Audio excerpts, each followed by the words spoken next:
তো বন্ধুরা চলো শুরু করা যাক আজকে রান্না। তো আজকে বানাচ্ছি মটন কোফতা। তো তার জন্য আগে সব থেকে কোফতা বানিয়ে নিয়েছি মটনের, তারপরে এটাকে ফ্রাই করে নিচ্ছি। তারপরে একটা প্যানে গার্লিক দিয়ে নিয়েছি, তারপরে পেঁয়াজ দিয়ে নিয়েছি। এটাকে ভালো করে ভুনে মশলা ফসলা দিয়ে টমেটো পেস্ট দিয়ে ভালো করে ভুনে নিয়েছি। তারপরে ভেজিটেবল অ্যাড করে দিয়েছি, এটাকে পাকিয়ে নিয়েছি।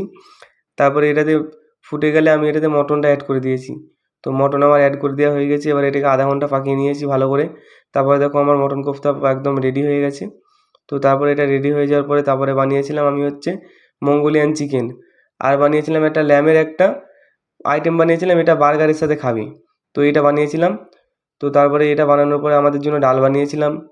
তারপরে এটা হয়ে গেছে, এটা দেখো সাইডে হচ্ছে যে ল্যাম্পটা বানাচ্ছি, ল্যাম্প হয়ে গেছে প্রায় আমার।